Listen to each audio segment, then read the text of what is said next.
Olá, olá, o tema do vídeo de hoje é Courtney Love, economia política da mulher mais odiada da América. Então vamos lá, meus amigos, a figura pública da Courtney Love não pode ser entendida apenas como uma história de celebridade ou uma discussão comum aí sobre música. O que a gente vai ter aqui vai ser o encontro entre três coisas que vão ser muito concretas, que vai ser as relações de gênero aqui, vou botar um Gzinho de gênero. Nós vamos ter também o funcionamento econômico da indústria cultural, vou botar aqui indústria cultural, e também aquele mito do gênio do rock. Então, um Gzinho de gênio do rock aqui também. E ao longo das últimas décadas, a Courtney Love foi tratada de duas formas opostas ao mesmo tempo. E por um lado, ela vai ser reconhecida como uma das compositoras aí mais intensas da geração dela, e por outro lado, ela vai ser retratada como alguém destrutiva, perigosa, uma viúva negra que se apropriou do talento de outras pessoas. E essas contradições aqui não surgiram por acaso. E a gente não pode dizer que é resultado de decisões pessoais erradas da Courtney Love aqui, ou os comportamentos instáveis dela. Porque se a gente analisar isso pelo materialismo histórico, vai ficar claro que essa imagem pública foi produzida. Ela foi produzida por estruturas concretas aí da indústria da música. E também por várias ideias que sustentam essa indústria. Então, na minha concepção, a Courtney Love se tornou aquele caso clássico ali de injustiça simbólica. Porque essa injustiça não vai nascer só dos nossos preconceitos individuais, mas vai ser de um sistema que transforma imagens públicas em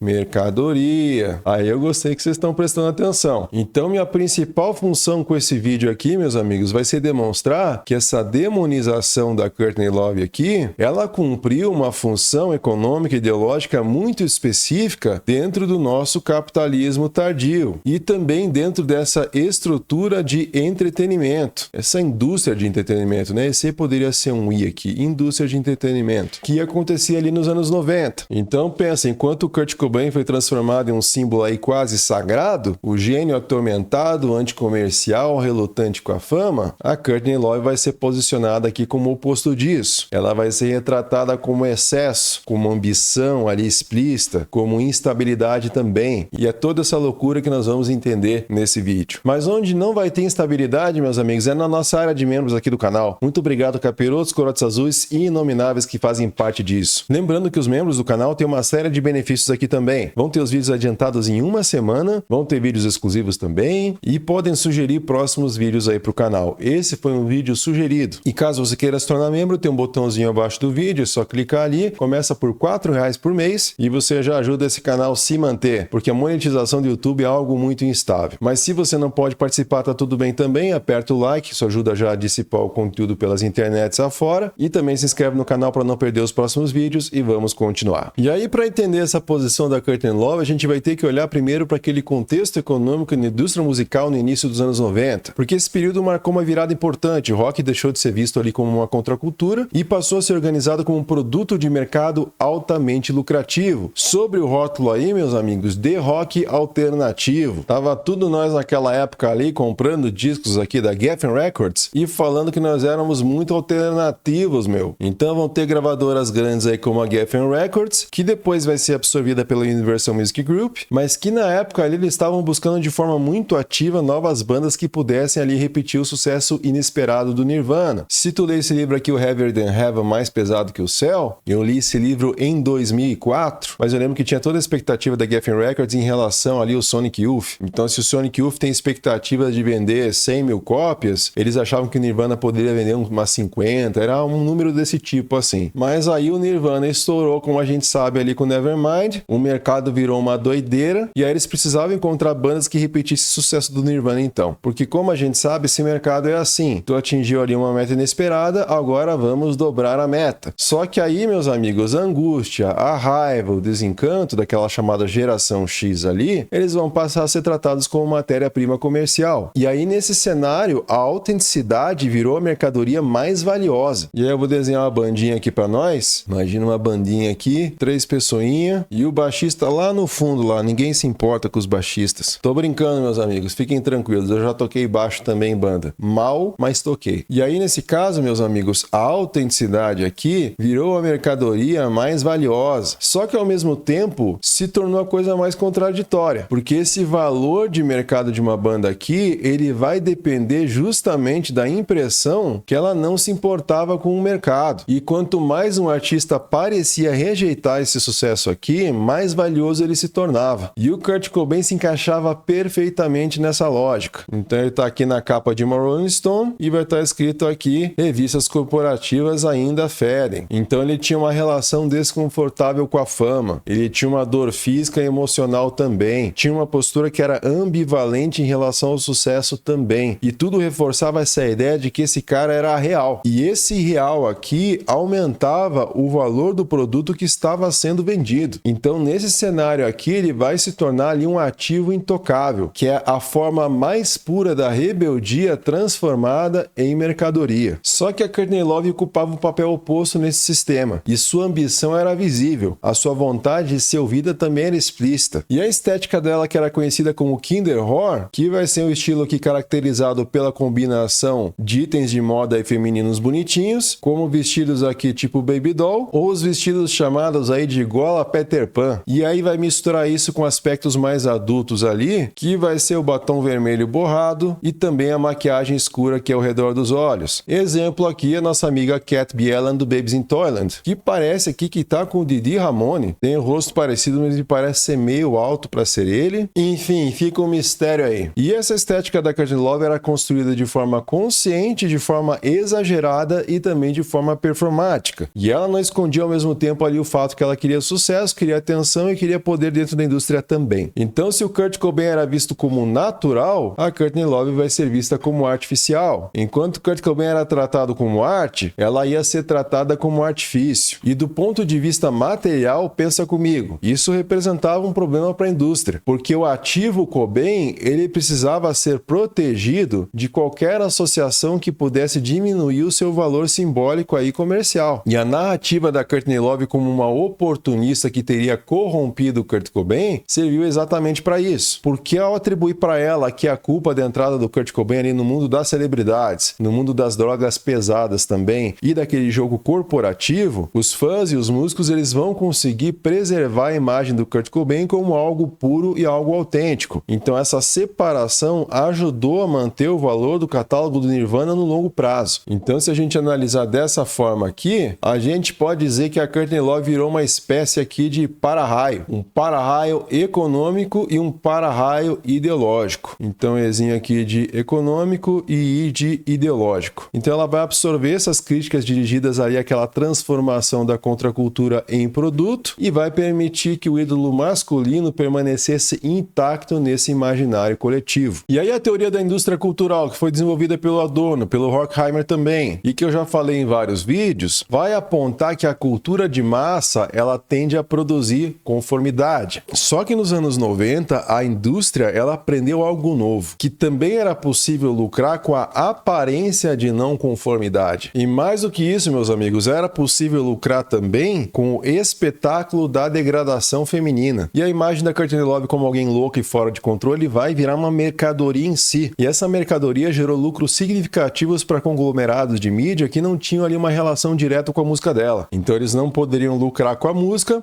mas eles poderiam lucrar com a imagem pública. E a cobertura midiática sobre a Courtney Love não foi apenas ali para gerar informação. Ela vai funcionar como um processo de extração de valor baseado na violação constante da privacidade dela. E revistas como a Vanity Fair aqui, que pertence ao grupo Condé Nast, ou seja, uma revista que foi fundada aqui em 1909 e que eles vão ter várias revistas aqui, Vogue, New Yorker, Condé Nast Traveler, GK, Glamour, Architectural Digest, Vanity Fair, como eu já comentei, Pitchfork, Wired, Bon Appetit, enfim, uma série de revistas dos mais variados gêneros. Então eles logicamente vão buscar aumentar as vendas, e eles vão fazer isso com capas e reportagens sensacionalistas. E aí esse texto aqui, Strange Love, que foi publicado em 1992, não vai ser apenas ali um perfil jornalístico. Ele foi desenhado para chocar, ele foi desenhado para atrair atenção e vender muitos exemplares. Então a gravidez da Courtney Love e o uso de drogas vão ser usados como gatilhos comerciais. Então a artista deixa de ser tratada como pessoa e passa a ser construída como personagem. Então aí cada escândalo, cada recaída, cada briga pública ali vai se transformar em conteúdo rentável. E quanto mais dinheiro essas revistas faziam, o capital simbólico aqui da Courtney Love vai ser corroído. Aquele capital simbólico de artista séria. Isso vai por água abaixo. E a lógica era simples. A mídia ganhava dinheiro com sua degradação. E essa degradação aqui vai justificar novos ataques. E essa estrutura vai criar uma divisão funcional clara. Porque o Kurt Cobain, que estava aqui do ladinho, vai ser tratado como gênio. Talento ali inato. Um talento quase divino. E aí os excessos do Kurt Cobain vão ser interpretados como sinais de sensibilidade artística. Mas a Courtney Love não. Ela vai ser apresentada como alguém sem talento próprio. E que ela vai se mover apenas por ambição e por manipulação. O uso de drogas do Cobain vai ser romantizado como dor existencial. Só que se a Courtney Love usa droga, vai ser retratado como falha moral, irresponsabilidade materna. E a relação com o sucesso, como eu falei, também vai alimentar aquela lógica, porque a relutância do Cobain vai aumentar ali sua autenticidade. Já o desejo explícito da Courtney Love aqui vai diminuir a autenticidade dela. Então essa estrutura não era só sexista, ela era muito lucrativa. Ela vai ser usada para vender muita revista, ele vai ser usado para vender muito disco. Então duas narrativas interdependentes dentro da economia do grunge. E essa ideia do gênero, ela não é natural e ela não é nem neutra também, porque ela vem de uma construção histórica que vem do romantismo europeu. Então nessa visão, a criação artística vai ser associada a uma capacidade masculina inata, quase sobrenatural, de acessar algo sublime. E essa capacidade costuma ser ligada ao sofrimento, ao descontrole emocional e até mesmo à autodestruição. Então a gente tem o Beethoven aqui, o homem que acessa o sublime apesar da sua própria tragédia pessoal, que vai ser a surdez dele. Então a surdez não vai ser uma limitação, vai ser uma prova de grandeza. Então ele não vai compor apesar da dor, ele vai compor por causa da dor. Lord Byron aqui, poeta, homem genial, instável, excessivo e socialmente problemático. Vai ser um desajustado e quanto mais desajustado ele era, mais verdadeiro ele vai ser como artista. Van Gogh, loucaço, doença mental, isolamento, pobreza. Isso vai ser inseparável da obra dele. Ele não era um pintor apesar de estar doente. Ele era genial porque ele estava doente. Jim Morrison, Jimi Hendrix. E a lista continua.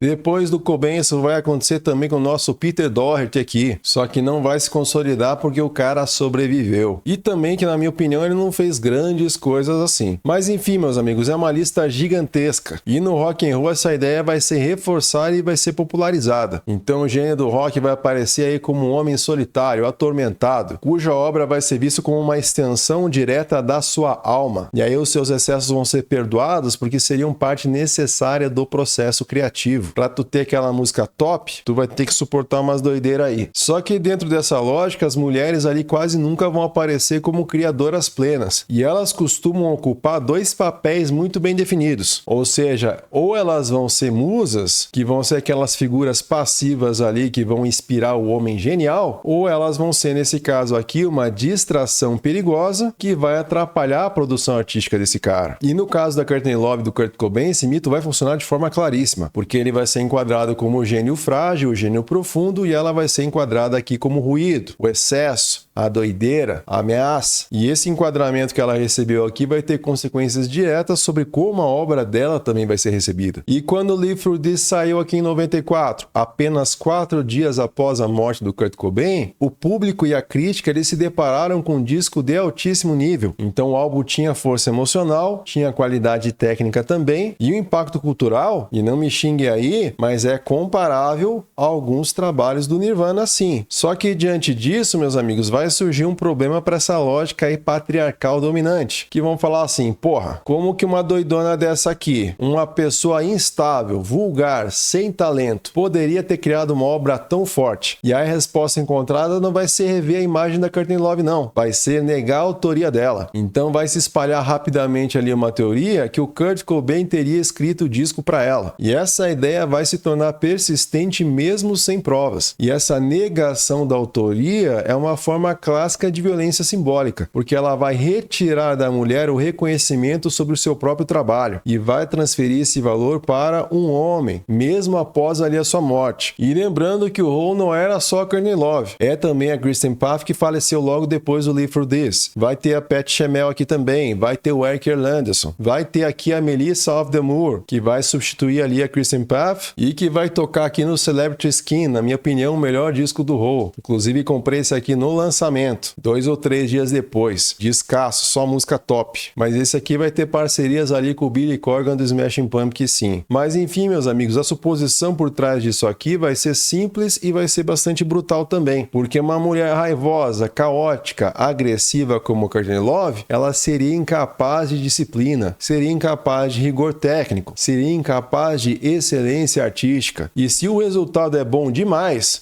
então deve ter um homem escondido por trás. Não é possível. Só para fazer uma comparação, o Houdini aqui do Melvins é o disco mais ouvido da banda e que foi produzido pelo Kurt Cobain. Produzido daquele jeito. Kurt Cobain mal aparecia lá, quando aparecia tava travadaço. Mas apesar de ser o disco mais ouvido do Melvins, ninguém vai sugerir que o Kurt Cobain tocou as guitarras ali do Buzz Osborne. Ninguém vai usar esse negócio. Agora o Hole aqui não tem problema. Então com isso, parte do legado do Live Through This vai ser transferido para o legado do Kurt Cobain. E a Courtney Love vai perder reconhecimento no momento mais importante da sua carreira, mesmo sendo a principal responsável pela obra, e vai ter que lidar ali no meio disso tudo com um monte de coisa arada ali depois da morte do Kurt Cobain. Mas a Courtney sempre teve consciência desse risco. E aí em entrevistas posteriores ela vai explicar que evitou de forma deliberada a ajuda do Cobain na composição do disco. E não vai ser por falta de proximidade, mas vai ser por medo de ter o seu trabalho aqui deslegitimado. E ela vai afirmar de forma aberta que queria ser melhor que o cara ainda, e que competia com ele também. E ainda diz que não precisava da ajuda dele. Então o receio dela aqui era muito claro, ela não queria ser uma nova Yoko Ono. E claro que a comparação com a Yoko Ono aí não é casual. E inclusive dá um outro vídeo aí bem interessante. Digam se vocês gostariam de um vídeo sobre a Yoko Ono aí nos comentários. Porque a Yoko Ono vai ser transformada no símbolo da mulher que destrói o gênio masculino. Vai separar aqui os Beatles. Então esse arquétipo funciona como uma ferramenta poderosa de controle simbólico. E vão ter semelhanças entre as duas, porque ambas já eram artistas antes de conhecerem seus parceiros famosos. Ambas vão ser acusadas de manipulação também. Ambas vão ter suas obras ofuscadas pela figura masculina ao lado. Mas tem uma diferença material bastante importante, que a Yoko Ono ela não competia no mesmo mercado que o John Lennon. Já a Courtney Love competia com o mesmo mercado que o Kurt Cobain. Então ela vai disputar ali um público parecido, as mesmas paradas musicais também, a mesma atenção da MTV, a mesma atenção da Billboard, e alguns desses espaços são limitados. A MTV ali tem o airplay de 24 horas, não dá para meter 25 horas ali. Então a ameaça que ela representava não era apenas emocional, era uma ameaça comercial também. Mas mesmo assim, os boatos sobre a autoria de Live Through This vão ignorar evidências aí concretas, porque as músicas do Hole mostram uma progressão clara aí desde o Pretty on the Inside, que inclusive foi lançado uma semana antes do Nevermind do Nirvana, e vai ter essa progressão clara aí então até o Live Through This. Vai ter aqui um amadurecimento técnico, vai ter um amadurecimento estético também coerente com essa ambição declarada ali da Courtney Love de dominar o formato do pop rock. Ela inclusive vai ter um pouquinho mais de tempo para fazer esse disco que o Kurt Cobain, por exemplo, porque se a gente pegar aqui, ó, Nevermind, saiu dia 24 de setembro de 91. O In Utero saiu dia 21 de setembro de 93. Exatamente aí, quase que 2 anos exatos depois. Já o Pretty on the Inside vai ser 17 de setembro de 91 e o Live Through This vai sair 12 de abril de 94. Ou seja, eles vão ter aqui 7 meses a mais para trabalhar no disco deles. E além disso, a sua principal parceria criativa sempre foi com o Eric Erlandson aqui, e não foi com o Kurt Cobain. A composição das músicas era um processo interno da banda. E se a gente analisar as músicas, a gente vai ver isso também, porque letras aí como Violet ou Doll Parts também, eles vão tratar de temas ali como violência sexual, imagem corporal, raiva feminina, dismorfia. Então é diferente de um Rape Me ali do In Utero, por exemplo. E a própria estrutura narrativa das músicas vai ser diferente daquela escrita pelo Cobain, que geralmente vai ser mais abstrata, vai ser menos linear. Então essa recusa em aceitar a autoria da Courtney Love não é só um erro inocente, é uma decisão, meus amigos, política, que ajuda a manter as fronteiras de gênero na produção cultural, sim. E a crítica da Courtney Love pro Rock and Roll Hall of Fame aí no editorial de 2023, isso vai ajudar a gente a entender como essa exclusão se torna institucional, porque a Courtney Love vai apontar dados objetivos. Então a Courtney Love vai meter uma planilha de Excel nos caras, e ela vai dizer que apenas 8,48%, ou seja, não é 10%, não é 8,5%, ela realmente fez a continha aqui detalhadinha, mas ela vai dizer aqui que apenas essa porcentagem de mulheres vai ser incluídos ali na história da instituição. Então esse número aqui desmonta adianta a ideia de que o cânone do rock funciona por mérito puro. Porque enquanto, por exemplo, um Pearl Jam aí vai entrar no Hall da Fama ali com tranquilidade, assim que eles se tornam já elegíveis, mulheres fundamentais para a história da música vão esperar décadas ou vão ser até ignoradas. Então isso prova que tempo e valor são tratados de forma diferente para homens e mulheres. E o Hall da Fama, meus amigos, não é um espaço só simbólico. Tu não vai só apertar umas mãozinhas e levar essa estatuazinha para casa. O Hall of Fame aqui, ele vai transformar prestígio histórico em dinheiro real, sim. Porque pensa, a inclusão vai aumentar a venda dos catálogos, vai valorizar direitos autorais também, vai gerar documentários, vai gerar livros, vai gerar produtos licenciados também. Então existe toda uma economia por trás disso. E aí quando as mulheres são excluídas ou incluídas ali tardiamente, elas não perdem só o seu reconhecimento histórico, mas aquela renda e poder econômico que elas poderiam usufruir ali por mais tempo. O que adianta uma mulher ser indicada aí com os 90 anos? Ela vai falar enfia o dinheiro no cu. Então as mulheres deixam de ser vistas como criadoras centrais e passam a ocupar o papel de intérpretes secundárias ou as notinhas ali de rodapé. E aí quando ela fala sobre esses caras aqui, ela não estava só reclamando de injustiça pessoal. Ela estava atacando uma estrutura que normaliza essa supremacia do gênio masculino branco e que vai invisibilizar o trabalho feminino de forma sistemática. Voltando para o artigo aqui Strange Love, que vai ser escrito aqui pela Lynn Hirschberg e que vai ser publicado ali na revista Vanity Fair em 92. Então esse texto ele vai dizer que a Courtney Love usava drogas durante a gravidez. E essa acusação vai ser baseada em fontes anônimas, recortes aí, falas fora de contexto e interpretações ali subjetivas. Mas mesmo assim vai ser tratada ali como verdade pública. E o impacto do texto não foi só simbólico não. Isso teve consequências reais aí para eles. E aí a coisa já começa aqui. É a Courtney Love, a diva da banda pós-punk Hole, e o Kurt Cobain, o John Lennon e a Yoko Ono grunge, ou o próximo Sid Nance? E aí vai falar, Courtney Love está sempre atrasada. E não apenas 10. E não apenas 15 minutos atrasados, mas geralmente mais que 1 hora depois do horário que ela diz que vai chegar. Ela atrasa para ensaios da banda. Ela se atrasava quando costumava dançar como stripper. Ela chegou a se atrasar mais de 1 hora com o executivo de uma companhia aí de discos que queria assinar sua banda, o Hole. Ela assume que as pessoas vão esperar. Ela presume que elas irão perdoá-la enquanto olham o relógio e encaram a porta se perguntando onde diabos ela está. E eles perdoam até não perdoarem mais. Então elas ficam irritadas, se cansam e vão embora. Mas nessa hora Courtney Love já se foi. Ela costuma ir embora deixando alguém esperando. Então vamos ver um pouco mais o texto original.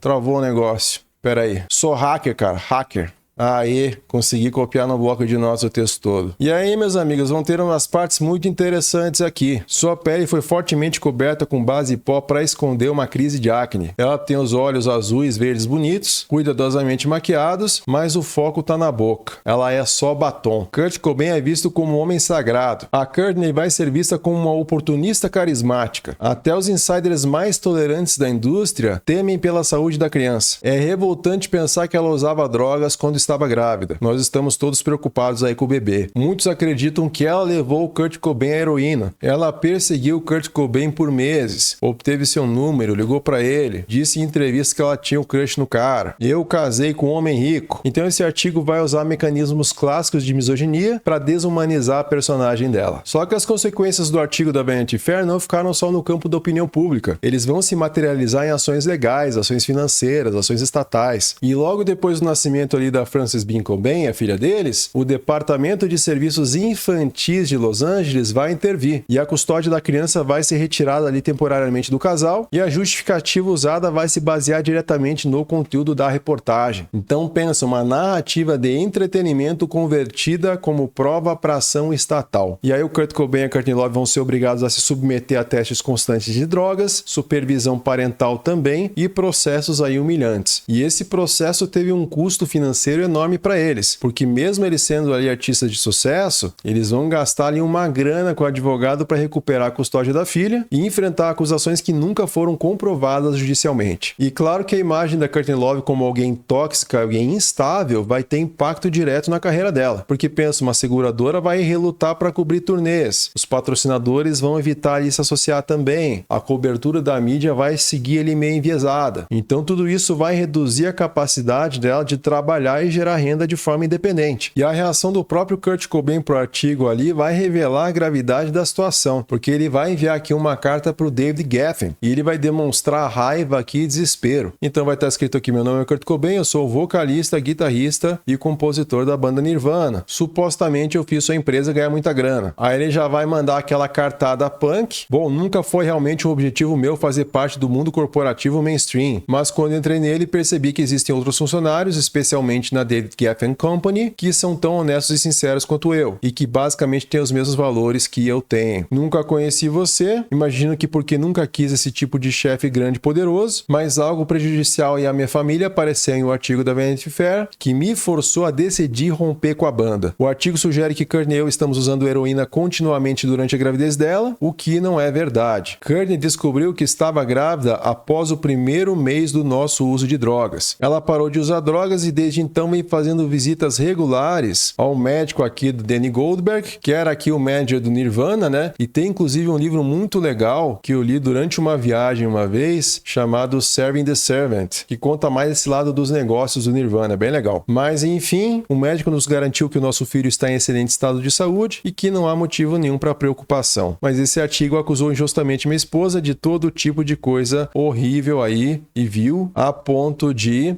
Aí vai para a página 2, quando eu nunca vi algo premeditado de forma tão insana. O objetivo da mulher parecia ser machucar Courtney Love, e agora, depois de ler o artigo, eu espero sinceramente que algo possa ser feito algo a respeito. Você pode não estar ciente que a Courtney e a banda Hole também está no David Geffen Company. A única coisa importante que eu vi ser dita, especialmente no discurso aberto e na defesa dos direitos das mulheres, foi que essa pessoa escreveu o artigo como uma mulher. Aí vai falar mal da mulher aqui um pouco, e aí eu amo minha esposa e nossa filha que está para nascer demais para deixar qualquer um ou opiniões destruam nossas vidas juntos, e nesse momento eu estou indo para reabilitação em 18 dias e eu estou realmente ansioso para ser um homem de família nesse ponto. Eu nunca admiti usar drogas em artigos porque não quero que meus fãs façam o mesmo. Somos capazes de disciplinar uma atitude saudável entre o nosso público e o próximo disco é tão fácil de vender quanto o último. Estou extremamente revoltado com o modo direto como essa jornalista escolheu jogar tudo na linha pela vida da minha esposa e da minha filha. Atenciosamente, Kurt Cobain. Então a carta meio desconexa, né? Não tem muita ordem, mas também o cara escrevia aqui à mão, deve ter feito ali no fluxo do pensamento, mas ele vai ameaçar então encerrar o Nirvana se a perseguição a Courtney Love continuasse. Essa mensagem está dada aqui. E para ele o ataque não era um detalhe midiático ali, então é uma ameaça direta para a vida pessoal dela e a capacidade dela de existir como artista. Só que tem uma ironia muito interessante nesse processo, meus amigos, porque tanto a edição ali original da revista, quanto a carta do Kurt Cobain aqui, vão se tornar itens de colecionador. A indústria vai lucrar primeiro com o escândalo, depois vai lucrar com a tragédia, vendendo mais revistas ainda por cima. Inclusive, a própria Courtney Love vai voltar para a revista Vanity Fair em 1995, agora com sua filha aqui, e vão lucrar ainda com os objetos físicos associados a esse sofrimento todo. Então, o ciclo aqui, meus amigos, se fecha de forma claríssima. A mídia vai criar narrativa, o Estado vai agir com base nessa mesma narrativa, a indústria vai transformar o dano em mercadoria e a vítima vai permanecer marcada. E depois da morte do Kurt Cobain em 94, a Courtney Love vai herdar não apenas os bens pessoais do Kurt Cobain, mas também vai herdar esse controle majoritário aí da entidade legal chamada Nirvana LLC. Então isso vai dar para ela poder direto sobre decisões centrais envolvendo a música, envolvendo a imagem, envolvendo também o uso comercial do legado do Nirvana. E esse controle vai incluir direito de veto sobre lançamentos, sobre licenciamento de músicas, uso em filmes, jogos, comerciais e outros produtos também. E essa posição é rara para mulheres da indústria do rock, especialmente em relação a catálogos tão valiosos como o do Nirvana. E a partir desse momento, a narrativa pública sobre a Courtney Love vai mudar de forma, mas não vai mudar de conteúdo, porque ela vai deixar de ser apenas uma má influência emocional